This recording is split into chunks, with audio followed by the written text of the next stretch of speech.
Umno Youth has urged the government to immediately table a political funding act to ensure that parties report their financial resources in a transparent manner.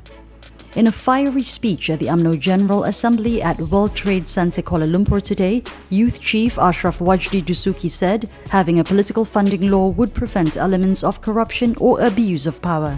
He told the Wings Assembly that there were quite a lot of parties whose members claim that they are young and they represent the masses. He then added, supposedly, their party is fresh and their funds come from sympathetic supporters only.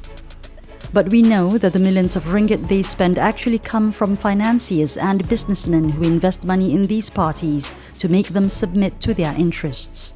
Asyraf also suggested two other measures which he said would transform the country's institutions and improve political culture: an anti-hopping law and the separation of the roles of the Attorney General and the Public Prosecutor.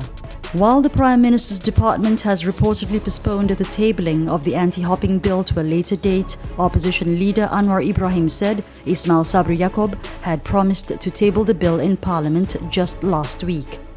It was earlier reported that Pakatan Harapan had told the government that their Memorandum of Understanding would be declared void if the anti-hopping bill was not tabled at the current session of the Dewan Rakyat.